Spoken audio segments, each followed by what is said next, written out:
And so, but I always looked out on the horizon. I'm like, how do those apartment complexes get bought? How does that office building get built? How does that self-storage thing get done? And you don't know until you know. And someone in 2012 invited me to buy a marina in North Oh, Carolina. hmm Well, I'd never owned a marina.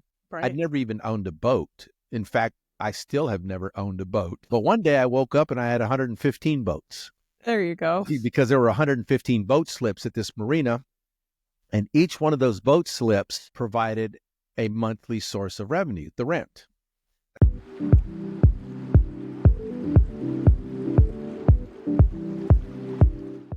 Hello, everybody, and welcome to the podcast. It is Unveiling Journeys with Tiffany Alexander. And as always, I have an amazing guest with you. And here's the deal. We've known each other for a minute now. We go a little bit back. And the part that we want to cover is unveiling his journey through everywhere that he's been, getting to where he's at now, and then sharing with you some exciting stuff that's coming up. And from there, I want you to know it is literally the power of networking. It is who you need to know. And you're going to feel that by the end of this, oh my gosh, I want to follow Paul. I want to get to know Paul and I want to see what he's doing and I want to be involved. And so let's get cracking into it. Welcome, Paul Montelongo. Tell us a little bit about yourself and what you're doing right now. Thanks, Tiffany. Appreciate being here. That was a cool introduction there. Okay, yeah. So you and I have known each other for a minute, as you said. Hey, should we do the math? About Sure. 15 years or Yeah, so? it's about 15 years now. Yeah, yeah. I'm in the real estate space, have been all my life. But at this moment, for the last 11 and a half years, I've been buying multifamily units, apartment complexes, anything multi-unit, multi-cash flow, storage, build to rent, anything that produces multiple streams of revenue, a marina, an RV park, those sorts of things. And so currently, as of this recording, I have under management about $70 million worth of property and some 1,110 units or so. And that's what we do. We use the syndication model. So actually, that's a kind of a done for you model. We're the operators. I buy the property. I get the loan. I guarantee the loan. We operate it. We take the rent. We also respond to my toilet doesn't work. And then we have investors that place their money in these investments. They become owners as well, but we do the day-to-days and they get the returns. We share in the returns with them.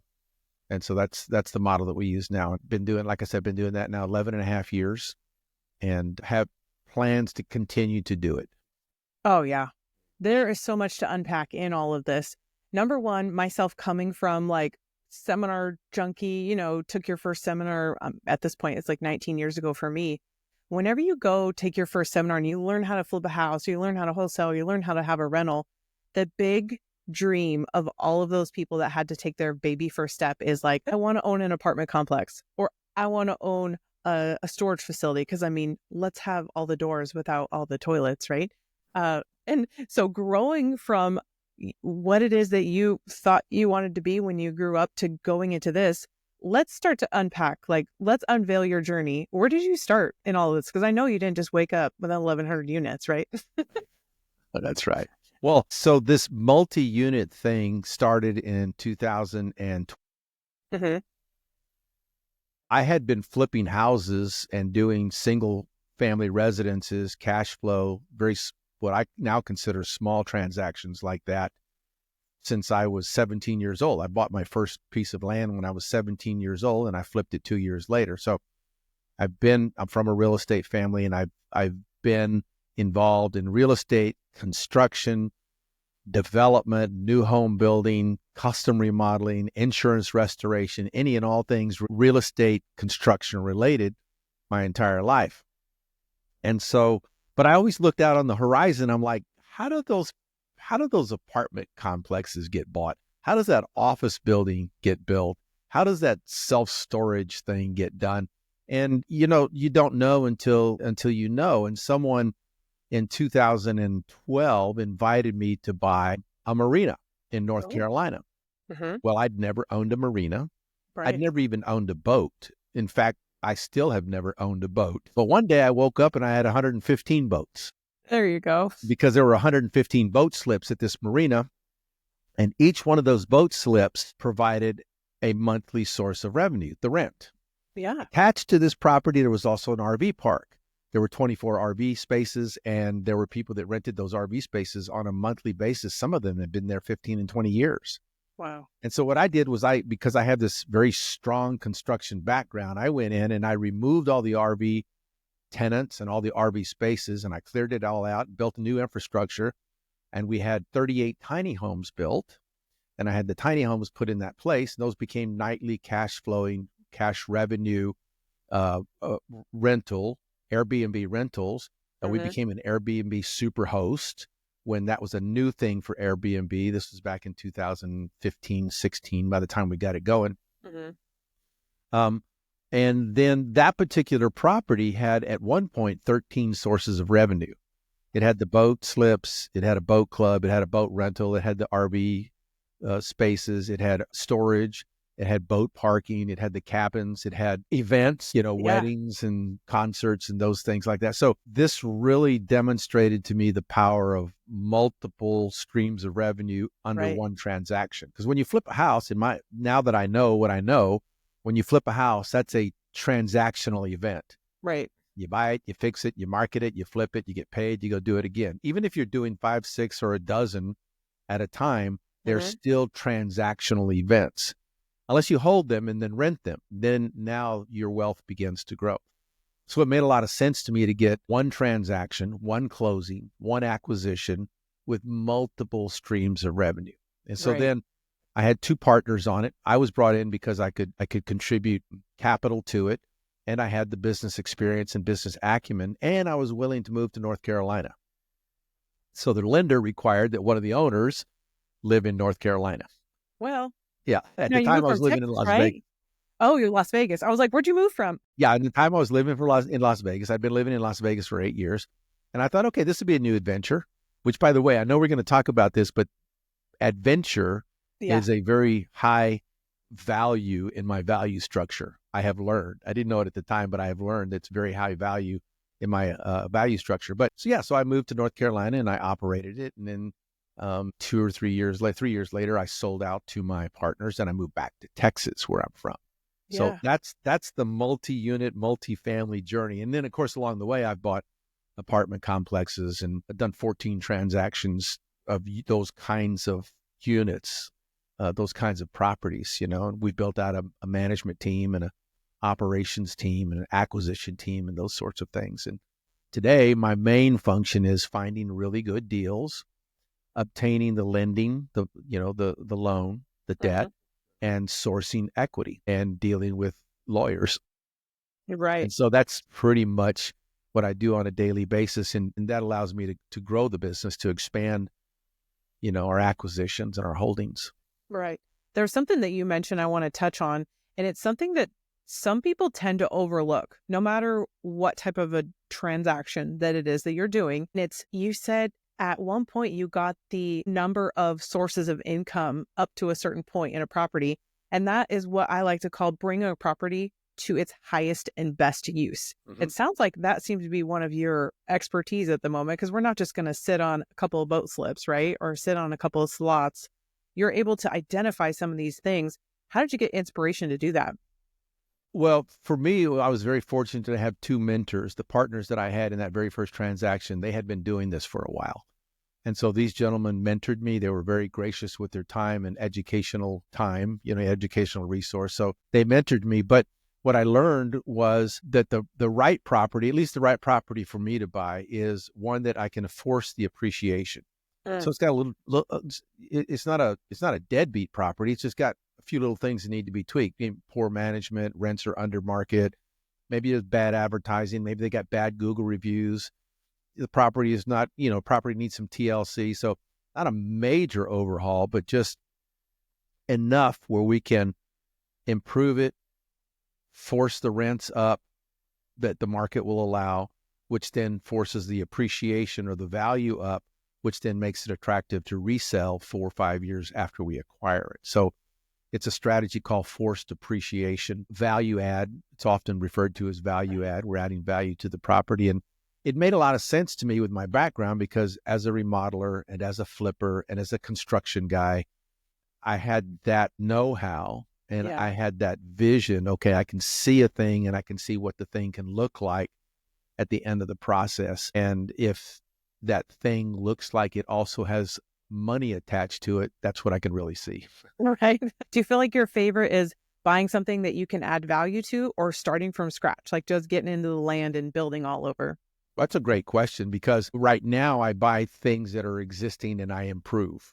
Mm. However, a year and a half ago, I bought some land here in South San Antonio and I'm building a brand new from the ground up 504 unit self-storage property. And I have loved that process, the Yeah. engineering, the architecture, the planning, the zoning, dealing with the city, dealing with investors. I have absolutely loved that process. And we're about to put a shovel in the ground probably in the next 30 to 60 days. So I'm really looking forward to that as well. So I think, do I have a preference? I don't think I have a preference. I like the whole process. And the other thing is too, I find that once I complete, the transaction or the process, then I'm ready to go find another one. So when I really learned about that and learned that about myself, then I realized I had to build out some infrastructure. I had to build out a team that could carry on what I just did. Right. Right. So that's why we have a really good operations team, property management team, so that, I can go find new projects for us to continue to build our portfolio. It's almost like keeping you at your highest and best use of yourself. I feel the same itch. Like I can't sit still. If I was given total retirement, I would still find ways to put more stuff on my plate with Right. all of this. Now, I have managed property. I have collected rents. I've done the renovate. I've done all of that. Yeah. And if I had to tomorrow, I could go right back and do it again. But to your point, it's like, okay, where is your skill set and where can it be applied best so that a lot of people can benefit? And that's what seems to fit me the best at this point. One of my favorite questions I love asking people is, and this is something you may not get asked because usually we just get straight down to business, right? But why is all of this so important to you? Okay. So do we want to go esoteric here or do we want to go real? I mean, we can always say We'll it's go about the real. money, right? But like, Yeah. what do you get? Listen, like I said, I started buying property when I was 17 and had my first remodeling company that I owned myself at the age of 27. I've been an entrepreneur, and at each phase of my life, I did them for different reasons. In the beginning, I opened up my own construction company because I had a young family to feed and a mortgage to pay and insurance to buy and kids to go to private school and those kinds of things, right? That's the big motivation. Right.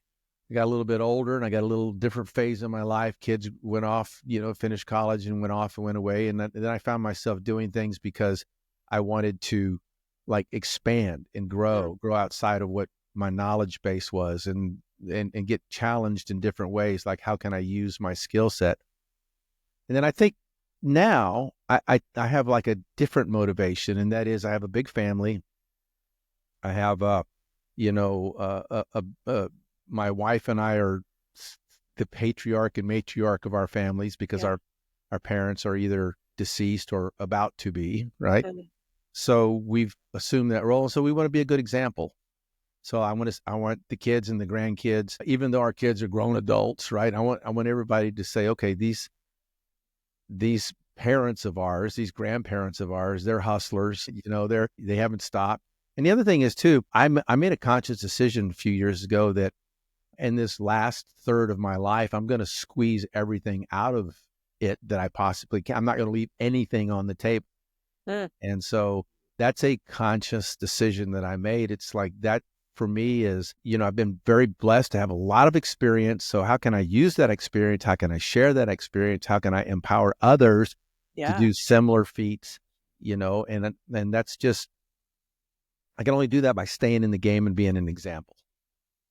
So that's my real motivation is like, am I really wringing the rag out? Right. What are some of those things you like have to impress upon your family or even others around you that are willing to listen? Like, hey, make sure you do X or like leaving that imprint that that you can leave with people. What does that Yeah. look As you move through life, you understand that you can say things to people like? Mhm. and some people will respond.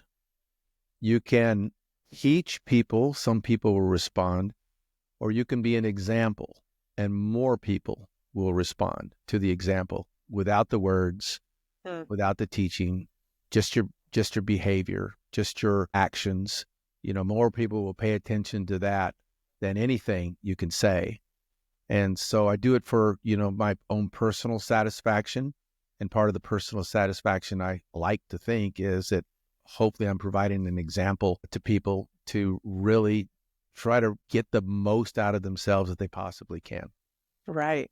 That's going to come from all of the years that you've poured into yourself and are now able to pour back into people. What does that look like for someone that is seeking, oh man, how I want to be like Paul. I want to lean into that. Like, how can they get some of these nuggets of wisdom from you? Like, I need to make you bigger so that I can let people get and glean from the advice that you want to pour out to people. Yeah. Well, first of all, you don't want to be like Paul. You want to be like you. Oh, there you go. I Okay, know okay. what you mean. I know exactly what you mean. This is part of the evolution, the emotional intelligence evolution of an individual. It's like, do we compare ourselves to other people or other entities, or do we compare ourselves to who we were yesterday? Hmm.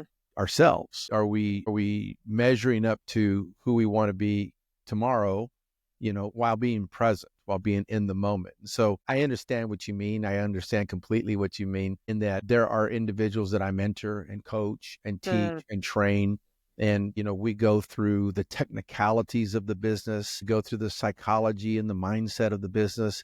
But hopefully at the end of the day, I hope that they really witness my effort and Yeah. my interest and my sincerity in what I'm doing and in what I'm doing with them. Hmm. And so that's a demonstration by example. So and I have formal programs that do that. I obviously also have people reach out to me that, for various reasons, I mentor them for a short time. So yeah, there's a formality to it as well. But I know that people mentored me. Yeah. And so I am less rigid about, you got to pay me for my time. Right. Yeah. Although Yeah. than maybe other people are, but I do value my time and Hmm. I value another individual's time, so we just work out the difference there. Right. That's awesome. I do look back in chunks of my life where I realized that I had not just this, like, we're doing something, but like a sharp increase of growth, personal growth, of business growth, were those times that I had someone maybe driving me to greatness or pushing me to get more squeeze, like you said, every moment that I can get out of myself or my schedule or even my ideas to help me grow bigger and bigger. Speaking of bigger, what's like the next couple of big things or anything on the horizon that you want to give us a peek into? Well, okay, currently several things. Currently I'm under contract for two very large properties. Very large. These will be the two largest acquisitions I will have ever made. We're talking $53 million and $74 million. That's And exciting. yeah, Congratulations on that. yeah, thanks. And so if everything goes the way I feel and hope it will go, we will close those in the next 60 days. And so those will be added into our portfolios. Those involve development. Mm. They involve also taking property and tearing it down and redeveloping it. So, there's an expansion of the skill set there. And so I'm pretty excited. I'm very excited about those because those are challenging projects every day and we haven't even closed them. So I can only anticipate what the challenges are going to be after we close. After it's ours, right? Yeah. And But but everything pours but out. but I know that it'll be okay. So it's an adventure. Remember we talked adventure, so that's one of my key values is adventure. One thing that my wife and I have been doing the last year and a half is couples and partnerships retreats. And Oh, so we bring a handful of people in, like the ones that we've had. We've brought 28 people in. We've brought 40 people in to high-end properties that we rent, and everybody stays on property. And we have private chefs come in. We have yoga instructors come in. We have specialty speakers come in. We go on adventures. We just got back from Costa Rica, taking a ooh. group to Costa Rica. There were 28 people there in Costa Rica. So what we're doing is because, my wife and I have seemed to find a good place to be able to work together. and expand our portfolio. So that information we're sharing with people, couples and partnerships, not just romantic partnerships, but people in business partnerships. Yeah. And so we'll have 2 more this year in 2025 that we're planning for. At the very high end, they're very intimate. People network together. We find that they come out of that doing business with each other and doing business with us. So we're real excited about that. Those are intense in a good way because they're so intimate that we've chosen not to do them in a conference room, not to do them at a hotel. They're in private venues that we rent. We find on, VRBO or something. And those are pretty exciting because you see the transformation of people. I believe that we're all looking for a way to connect, and we're all looking for a way to expand who we are and what we know. Right. So if we can set up a venue or set up an atmosphere for that to evolve organically, then we think we're doing a cool thing for people. That's great. I love the growth of what you're trying to do, not just for yourself, but bring other people along in that. I'll just give you a little tip. So when we went to Costa Rica, we did one of these Repels down a waterfall. Well, all the marketing material showed this waterfall as a little, just kind of a little trickle off of a waterfall. And we thought, okay, this would be great. Well, when we got there, it had been raining for like 3 weeks solid, and the river was raging and the waterfall was raging.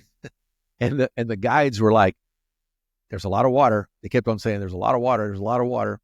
And they gave everyone the option, right? Yeah. And so they trained us on how to rappel down this.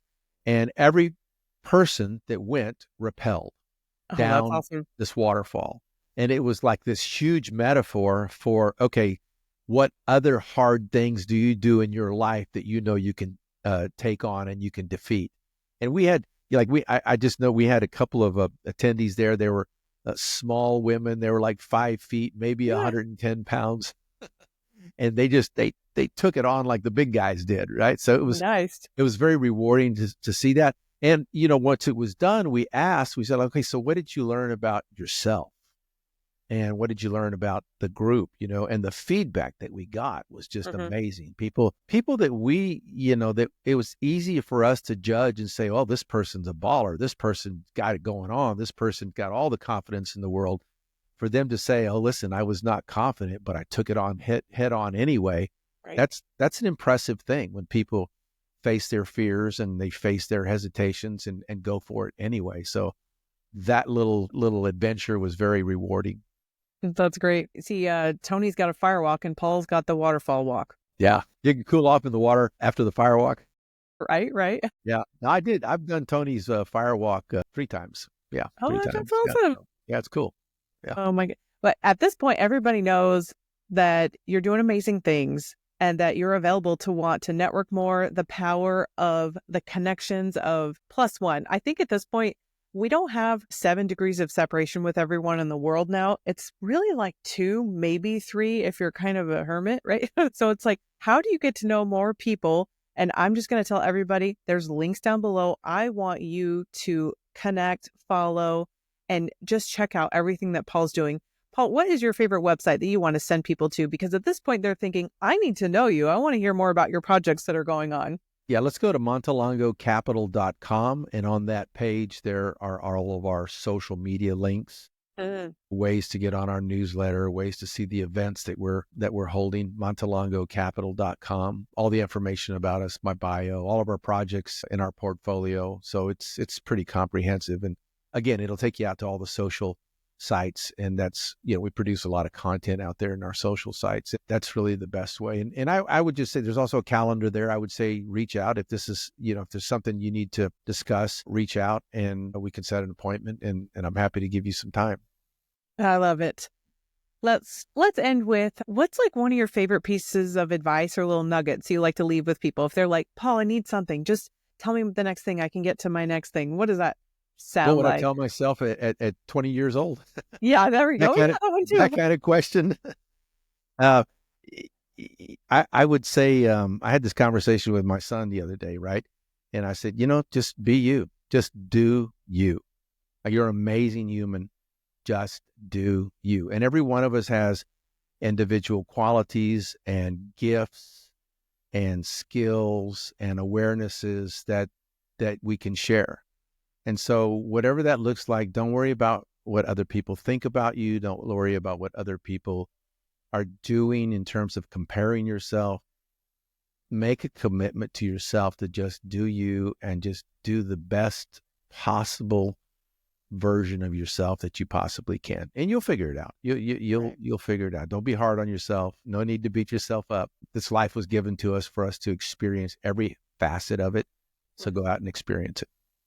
That is wonderful. I think everybody needs to heed that advice, and that if you understand more than anything, people don't care about you and what you're doing other than knowing that they're looking up to you, and just be you. That's like an amazing thing that I'm so happy that you've left everyone with. I am so appreciative of your time. I'm so glad that we got to hang out and hear more of your story. Yeah, I have fun. Thanks. Yeah. I have this great feeling that you're going to meet some great people they're going to hear this episode and they're going to want to hang out with you more. So guys, don't forget to go connect and get to know Paul a little bit more. We're big fans of our website and LinkedIn, so that way you can connect with us, and then we can do that 1 degrees of separation so that we can all make sure to kind of cross refer. If it's not the right time, the right place, we just have to figure out when, because it's not like it's never going to happen. I am so excited that we're going to wrap up right now. You've been an amazing guest. Thank you so much for all your amazing answers. And I look forward to hanging out with you again and hearing more about your project whenever it comes to fruition here. Just great. My pleasure. In this next year. Thank you, everybody. Take care and talk to you soon.